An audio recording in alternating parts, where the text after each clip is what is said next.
1971 সালে নর্থওয়েস্ট এয়ারলাইন্সের একটা কমার্শিয়াল ফ্লাইটে করে একজন খুবই সাধারণ মানুষ স্যুট পরে একটা ব্রিফকেস নিয়ে বোর্ড করে। সবার লাস্টে সে বসা ছিল। যখনই তার পাশ দিয়ে ফ্লাইট অ্যাটেন্ডেন্ট ফ্লোরেন্স হেঁটে যাচ্ছিল, তখন ফ্লোরেন্সের হাতে সে একটা চিরকুট দেয়। চিরকুটটা পেয়ে ফ্লোরেন্স ভাবে যে যাত্রী হয়তো তার সাথে ফ্লার্ট করছে এবং সে চিরকুটটি না দেখে হাঁটা শুরু করে। Miss, I think you need to read this. I have a bomb with me. এবং নিচে লেখা ডিবি কুপার। ডিবি কুপার তাকে ইনস্ট্রাক্ট করে তার পাশে বসার জন্য।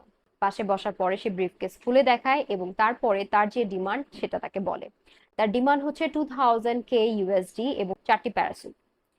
ডিবি কুপার ফ্লাইট অ্যাটেন্ডেন্ট থ্রুই কো পাইলটদের সাথে এবং পাইলটদের সাথে যোগাযোগ করছিল এবং পরবর্তীতে পাইলট হায়ার অথরিটিজের কাছে তার ডিমান্ডটি ধরে। প্লেনের ভাবমূর্তি নষ্ট যাতে না হয়, রেপুটেশন যাতে ভালো থাকে, ঠিকঠাক থাকে, যার জন্য এই এয়ারলাইন্সের প্রেসিডেন্ট চিন্তা করে যে তাকে তার এই টাকাটা দিয়ে দেওয়া হবে।